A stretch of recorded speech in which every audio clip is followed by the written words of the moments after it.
ઘણી જૂની વાત છે. એક મદારીએ સાપને પકડ્યો અને એને ટોપલીમાં પૂરી દીધો. એ જ સમયે એણે એક ઉંદરને પણ પકડ્યો. આ ઉંદરડું મારા સાપ માટે સ્વાદિષ્ટ ભોજન છે.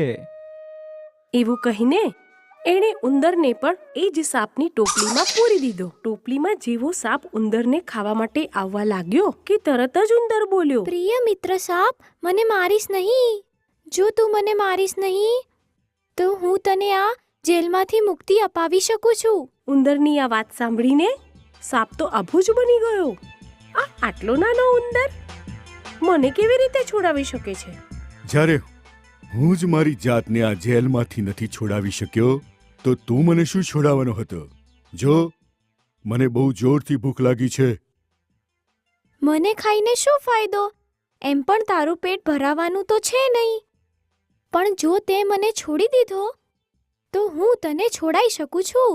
પછી તને જે ઈચ્છા થાય તું એ ખાઈ શકીશ.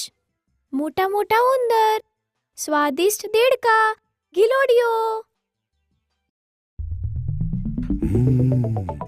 આની વાતોમાં વજન તો છે, અને એમ પણ હું એને પછીથી પણ ખાઈ શકું છું. સારું, તો કે તું મને કેવી રીતે છોડાવીશ? તું જે બોલી રહ્યો છું, જો સાચેમાં જેવું થયું તો હું તને નહીં ખાઉં. હું તારા માથા ઉપર ચડીને થોડા મંત્રો બોલીશ. બસ તું તારી આંખો બંધ રાખજે. બસ આટલું જ?